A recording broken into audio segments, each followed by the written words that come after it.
As was mentioned, I am the Director of Risk Scoring at Experian. So essentially what that means is I run the FICO score, the Vantage score, and a lot of the other attributes and models that we use to approve and decline consumers. It's been a great career, but what I've really been focusing on over the past couple years is this idea of DEI, diversity, equity, and inclusion. And what's so interesting, what's so gratifying here is that I'm sitting with 40 pioneers, right, who are making things happen in a world of credit that I'm just going to be honest with you, we're going to talk, right? We're going to have a real talk, right? Working in a credit world that was specifically designed for you to not be a part of it. People who look like you and I were actively identified as the reason that credit scores exist, okay? Right? Because at the end of the day, almost all credit scores say, we're only going to score you, we're only going to see you as a person if you have at least one opened or closed or updated credit trade line in the past 6 months. And if you don't, you're not scorable. So the fact of the matter is, you had to have had credit to get credit, right? And so we've been locked out for the past 50 years. We all know about redlining. We all know about that stuff too.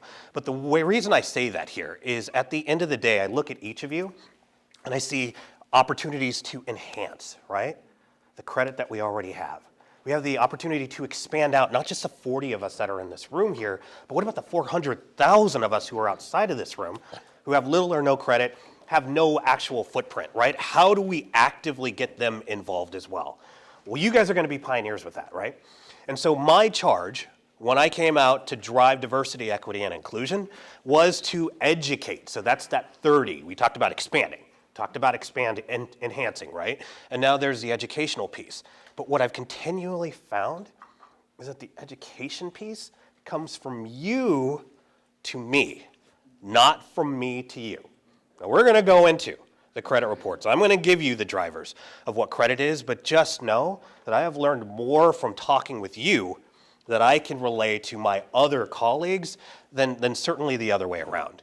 You know, it's interesting, right? Because I'm looking here and I see nothing but great quotes about unification, right?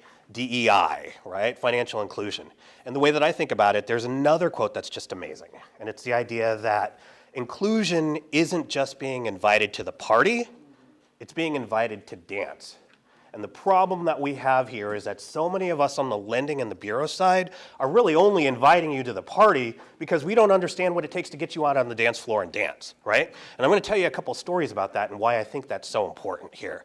The fact of the matter is that each of us came into credit and look at credit in a very different way than who a lot of the other people for who credit was created for look at it.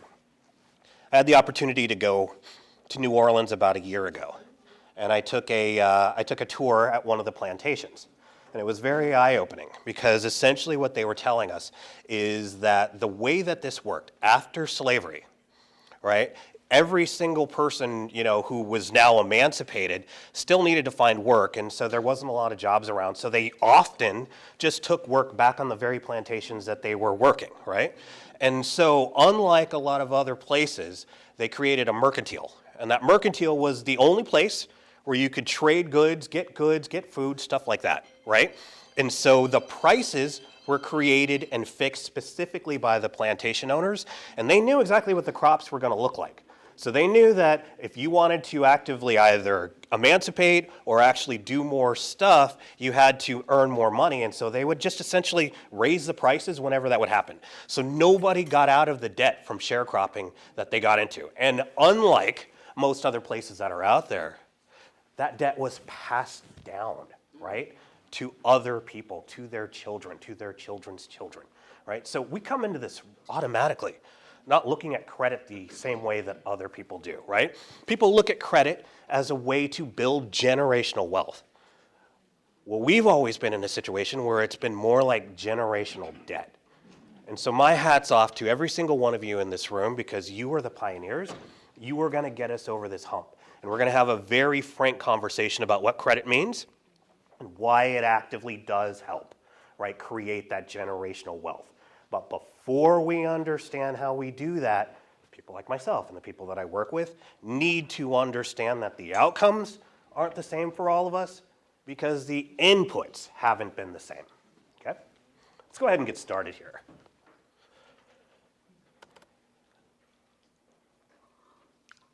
All right. Everybody see the screen okay? What you're looking at is essentially all of the data that we can use to approve or decline you, the small business owner, right? Looks like a huge swath of data, and at the end of the day, it kind of is. But I wanted to point out a couple things here because it's really important to understand how we can leverage data.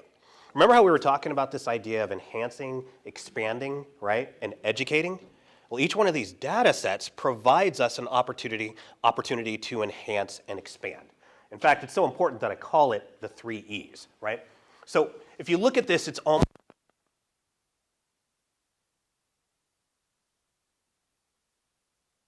you know, you start out with like a fish in the ocean, and by the time you get to the far right, it's a caveman with a spear, right? This is the evolution of data, right? So since the beginning of time in credit, traditional credit data was specifically built on 3 specific principles. In fact, we have the acronym TIPS, T-I-P-S, because it was essentially the nexus of all of the key data that was out there. And it stands for credit trade lines, hard inquiry, and public records. A public record is a bankruptcy or a collection. Used to be civil liens and judgments, but that's no longer, right? So that was essentially all that we were using for about 50 years, right? So we go back to what we were talking about before, right? Where credit was not built for us and arguably was the single most oppressive force in terms of generating good outcomes out there because of the fact that credit specifically says you had to have had credit to get credit, right? So credit must have been created for prime consumers who already had, right? It was nothing more essentially than an exclusion tool to make sure that the people who had the money kept the money and people on the outside didn't have access in. So if we're talking about enhancing opportunities, expanding opportunities, we're already out with the tide, right? That's where we've been for the past 50 years. Now comes some additional data. And so it, like an evolutionary chart, starts to get a little bit better. We're getting there, but we're not there. The next piece here, and this is all information that's going to be very important to you, right?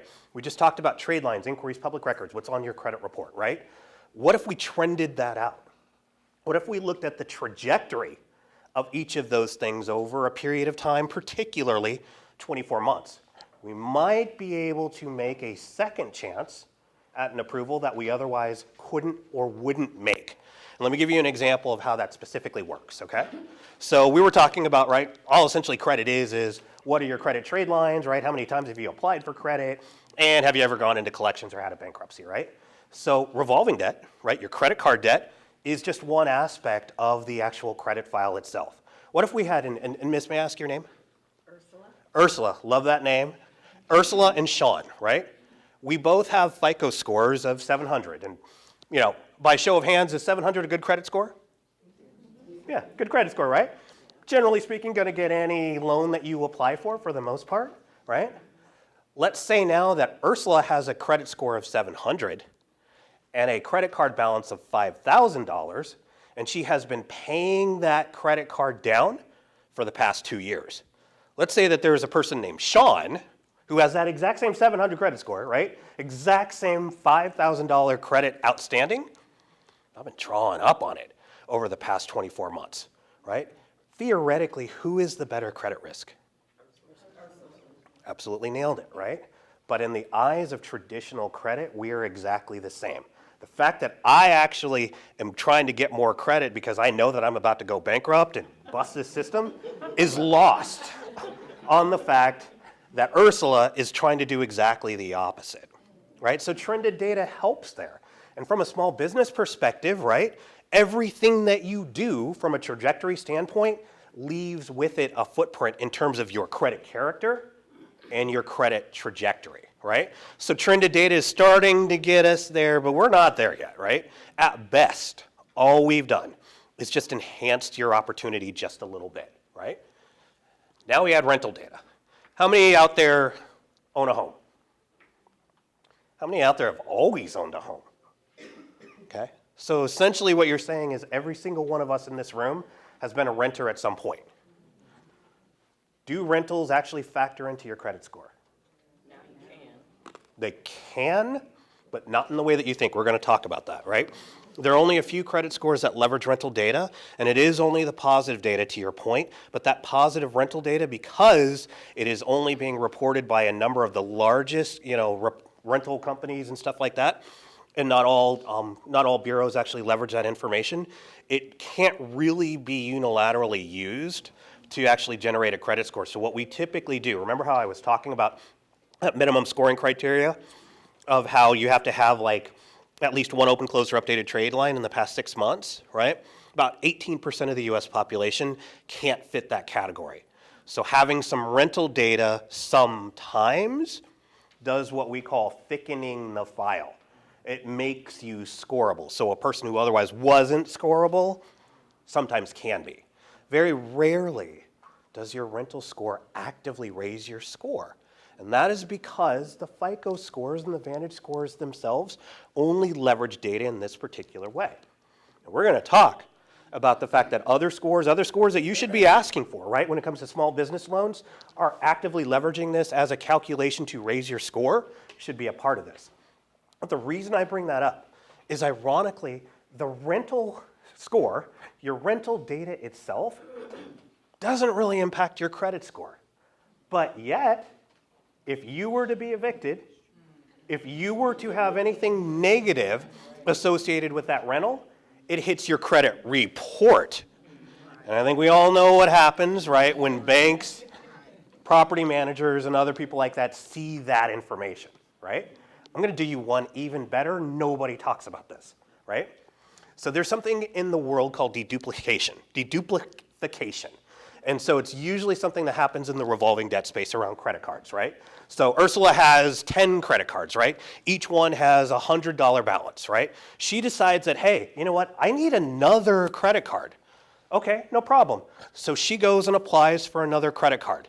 In that window, as long as it's within, and it varies depending on the credit score, 14 to 45 days, as long as she is just applying for that credit card, that's just going to count as one inquiry. So you could have gone out and you could have applied to all 5,000 credit card originators that are out there, right? Think about this from a small business perspective, particularly if your personal credit is tied into your small business. You could have done all 5,000. It's only going to be a 10-point inquiry hit. We're going to talk about the weight of inquiries on your actual credit score. It's always much less than people think, except for a rental. What if we decide that we're going to rent some small business space, or we're going to rent a new apartment and we're going to work out of it? And we want to actively try to find the best apartment for our business and even our families. Well, we might need to look at 6, 7, 8, 9 apartments. We might need to do 6, 7, 8, 9 applications. Each one of those is a hard inquiry hit, and that can hit your credit score.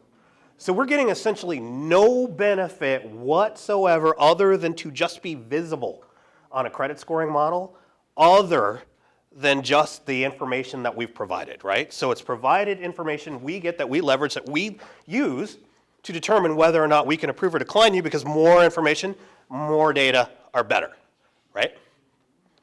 So think about that, right? So yeah, right? To Kalaya, your point, right? We've gotten better, right? We've maybe now not just enhanced, expanded the world a little bit. We're still not there, right? Now we get into full file public records. How many of you own a manicurist shop or hairstylist shop? Okay, Ursula, this is the Ursula show, by the way. This is now the Ursula show. You're going to have to come up here. We're going to do some magic tricks. We've got this, right? Okay, so I want you to think about this, right? When you actually got your hairstylist or manicurist? I'm hairstylist. Okay. You had to get certification, didn't you? You had to get a license. Okay? Those licenses are on file with the state and in some cases the federal government, which is a good thing. Sometimes we think that's a bad thing, but that's a good thing. And the reason why is because we can now use that information as a proxy, right, for your grit, your character. Anybody who's going to take this amount of time to study and get that degree and do what you've done, that means something, right? 20 years ago, that was being used as well, but Ursula got 0.0 credit for that, right? Dr. Shawn Rife, with his MD, got all the credit in the world for having a doctor title, right? And so now we're moving into a realm where 5,000 types of professional licensure, everything from being a manicurist to, an IT person who's got a certificate in that, all the way to being a brain surgeon, right? Actively helps drive an opportunity that otherwise would not have been present. And the good news here is that Ursula's hairstylist certificate license, whatever we want to call it, under the eyes of these new credit scoring models, is no different than Shawn Rife's brain surgery degree. And that tells you how much I know about health. That I think there's a brain surgery degree. There probably, I'm sure there probably isn't, but I think we know that there's a medical degree, right? But that's really interesting, right?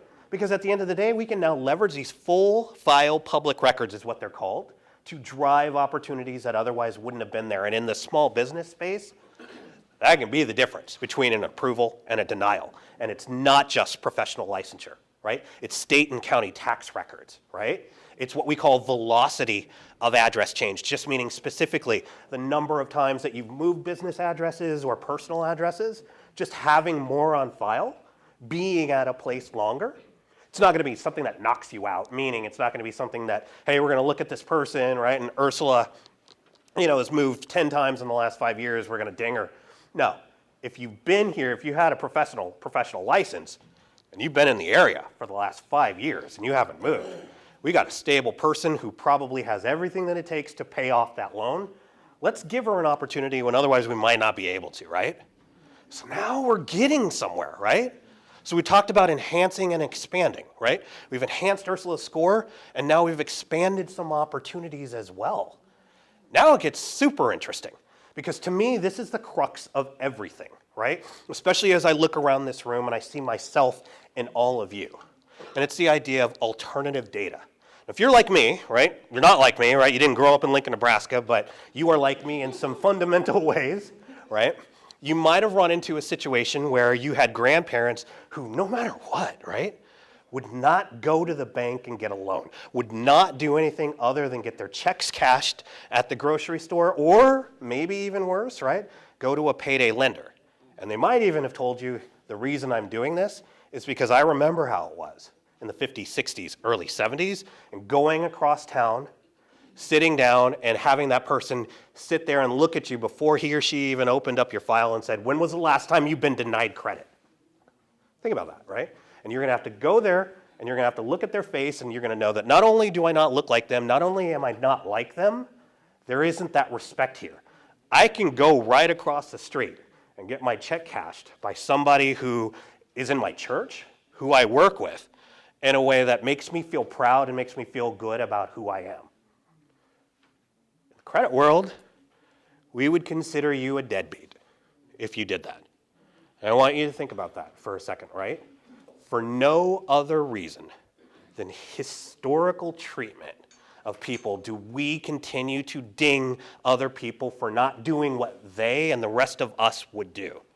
I think that's wrong, right? And I think you probably agree with me. And that's where this alternative financial services information comes in. And I think it's a game changer. I think this is now the place where we're really starting to change the game, right? And let's talk about that for a second. Specifically, alternative financial services means looking at your credit file from all of that stuff outside of the normal tips information, trade lines, inquiries, public records.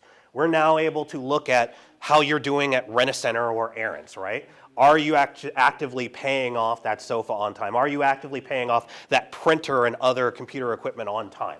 That should mean something. It hasn't historically meant anything, right? If you are going to a buy now, pay later, right? Are you paying on time, right? Are you going too much, or you're not really doing this, you're just doing it as a supplement?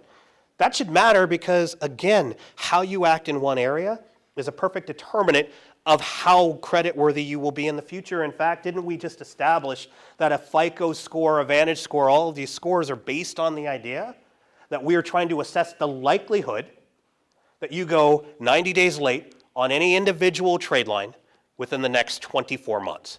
So all we're trying to do is just use that Harry Potter sorting hat, say, right, if we give you some money, what's the likelihood that you are going to pay it off, right? Well, isn't more data about how you paid other debts good and better and helpful to that? Has that information ever been used before? No. So in other words, we're already different, despite the fact that we have established credit patterns. Now the world is starting to see that. Now the world is starting to leverage that. I think it's huge, right? So now we can continue to do what we do, get credit for our actions, and then use that as a stepping stone to get the other traditional type of credit that we've been shut out for over the past 50 years, as we see here in the 80s. Let's talk about consumer permission data as well. How many of you have heard of Experian Boost? Doesn't matter if you have. Looks like we have a decent amount. Essentially what that's saying is that information that you provide us, because again, more data is better, should be helpful at helping us understand that key piece. How likely are you to pay us back if we lend you money? Right? So what Boost essentially does is it allows you to take existing things that most people have, whether you rent, whether you own, right? Think about like a Netflix account or a water bill, that kind of thing. Being able to leverage that and leverage the payment history on that to theoretically enhance your score. And in many cases, I'd say about 85 to 88% of cases, it does, right? It's very helpful. It's very impactful in that particular situation. So what we're now doing is allowing you to leverage the power of what you've done to actively increase your opportunities and access to loans, which is a great thing. Now we're really saying something, right? We really started moving the needle with this alternative financial services. We took it to the next level with consumer permission data. Property data, I'm going to skip. Social Security, I'm going to skip as well. I'm going to talk about now Experian Lift. This is the score that I think everybody needs to be asking for because it's incorporating essentially everything that we're seeing on this slide here, right? We have now gotten the ability to not just leverage traditional data, but we've expanded, right, into those 64 million consumers who look like us, who have little or no credit, who've actively been shut out of the system, to grant a first chance that would have otherwise been impossible. It leverages that trended data. Remember we were talking about trended data, right? The trajectory of your actual credit behavior, in addition to the alternative financial services and to a lesser extent those full file public records, to enhance the view of the credit profile so that we can maybe drive a second chance that would have otherwise been impossible. So in the strength of this, the same way that a FICO score works, but only leveraging the left part, the fish side of the evolution scale here, we are driving opportunities to 64 to 100 million more consumers, driving first and second chances that would have otherwise been impossible. And this is only possible because as I look at Ursula, as I look at everybody in this room, you have actually paid the blood, sweat, and tears to provide that data to showcase, to quantify the fact that this information is productive and everybody in this room is credit worthy. That's where this comes in. That's why this matters. Let's move on here. Okay. People ask, just why even use a score, right? If it's so oppressive, right? If it's something we can't get over on, why would we even use it? Well, the fact of the matter is like anybody in this room, if anybody in here loans, if you lend money out, your business is defined, you sink or swim, based on the amount of dollars that you actively get back. So what a credit score is doing is it's creating a repeatable process, a quantifiable process, an algorithm, if you will, that basically says based on all the millions and even billions of interactions that we've seen over the past 30 years, people like, I'm going to stop messing with you, Ursula. Your name? Randy. Hi, Randy. I'm Shawn. People like Randy, right? If we look at her actions and behaviors, we have a pretty good assessment. We have a pretty good understanding of her likelihood to pay back a loan. In fact, the interest rates that you pay are essentially that algorithmic calculation. In fact, in our world, we call it RBP, risk-based pricing. So we don't look at an interest rate as an interest rate, we look at it as a price. What is the price that we have to actively charge to make sure that we at least break even, right? So in this situation, we have a quantifiable, repeatable process. The problem has been, like we just talked about, broken record alert, right? You had to have had credit for this algorithm to have even worked. And we know from things like from redlining all the way to not taking into account how other communities have leveraged their dollars and banked, that we've been shut out of this system. So now we have an understanding of what a credit score is, right? And at the end of the day, all we're doing as lenders is trying to maximize approvals while minimizing risk. And this is the good news, right? So even though over the last 50 years, right, we haven't done what we needed to do. We haven't. I think we've established that, right? The way that a bank and a lender makes money, it's not by denying, it's by approving. We need to approve as many people as possible. We just need to make sure that we don't lose our shirts, right? Exactly, Randy. And so that's what's great, right? Because we have another tool leveraging huge swaths of data that are now enhancing and expanding to drive up our ability to approve loans and at the same time minimize that risk. So it's basically growing and protecting. You have a question?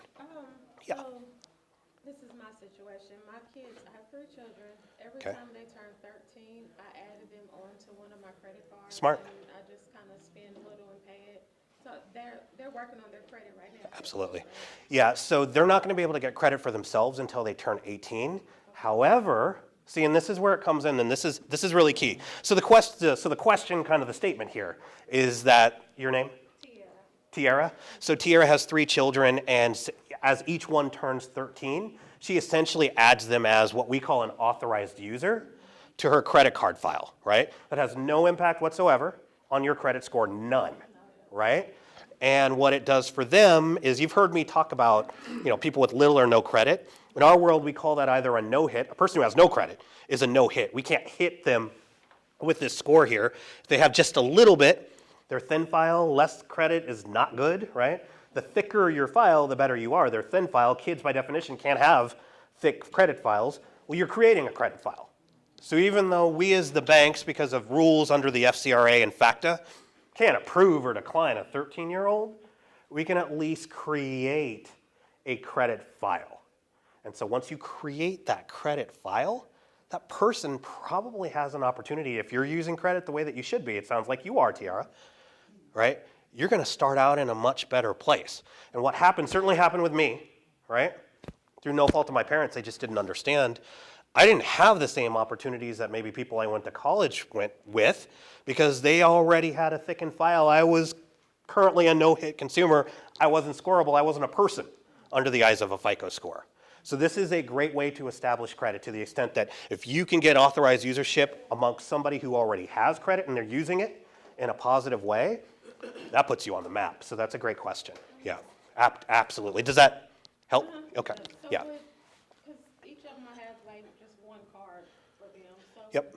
what about putting them on more things or something? It won't really help. Yeah, because at this point, really all you're trying to do is establish credit and establish a payment history. Stacy? Okay.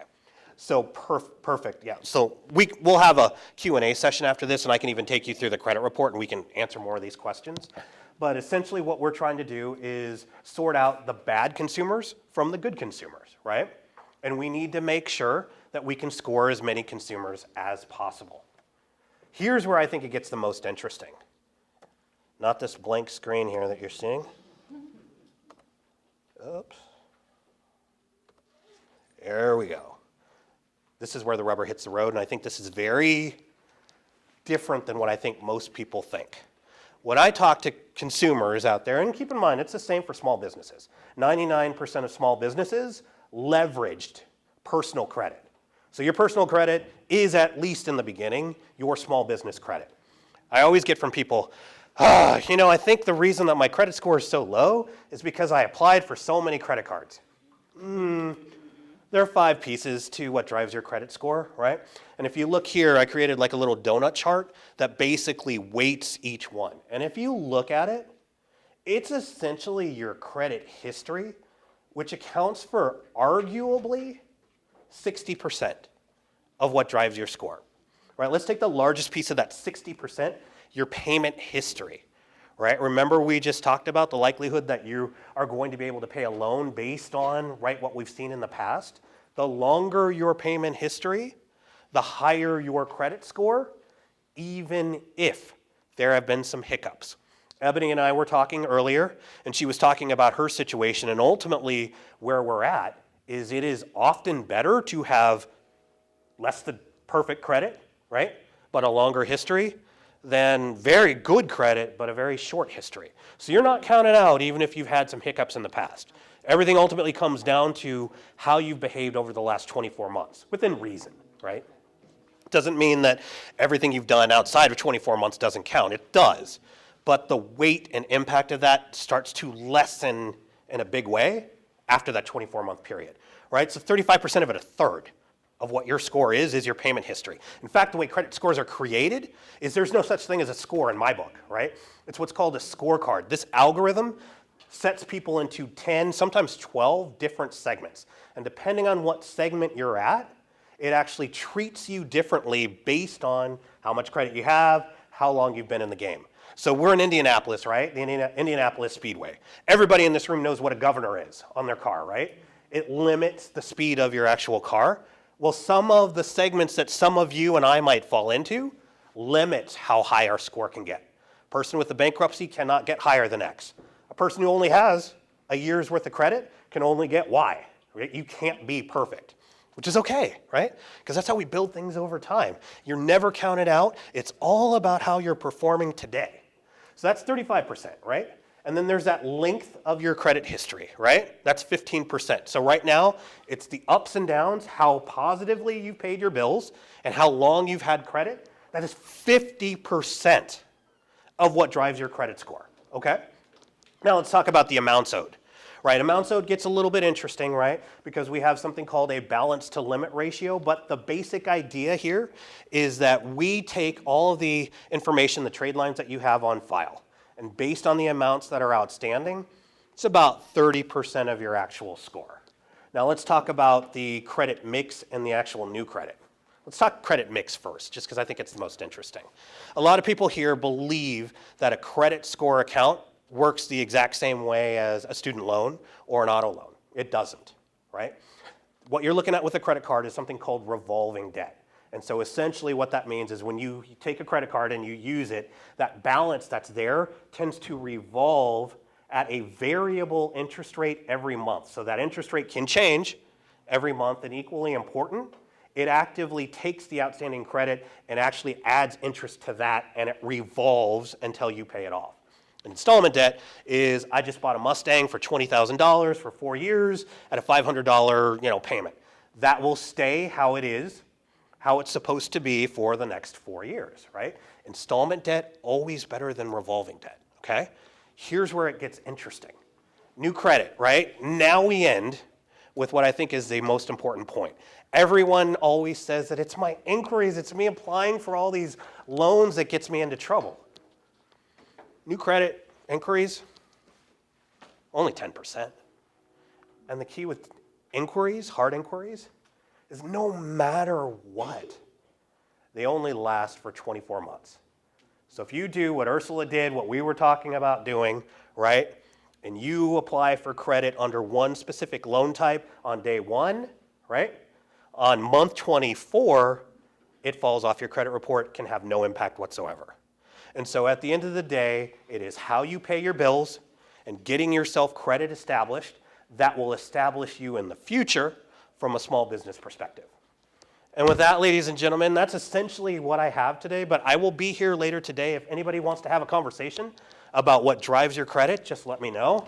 I am here, but I just want to end by saying thank you so much, and you really should be proud of what you've been able to bring to the table today, because it's people like you in this room who've invested the blood, sweat, and tears, despite the fact that everybody else out there wanted you to fail, that you're in this situation.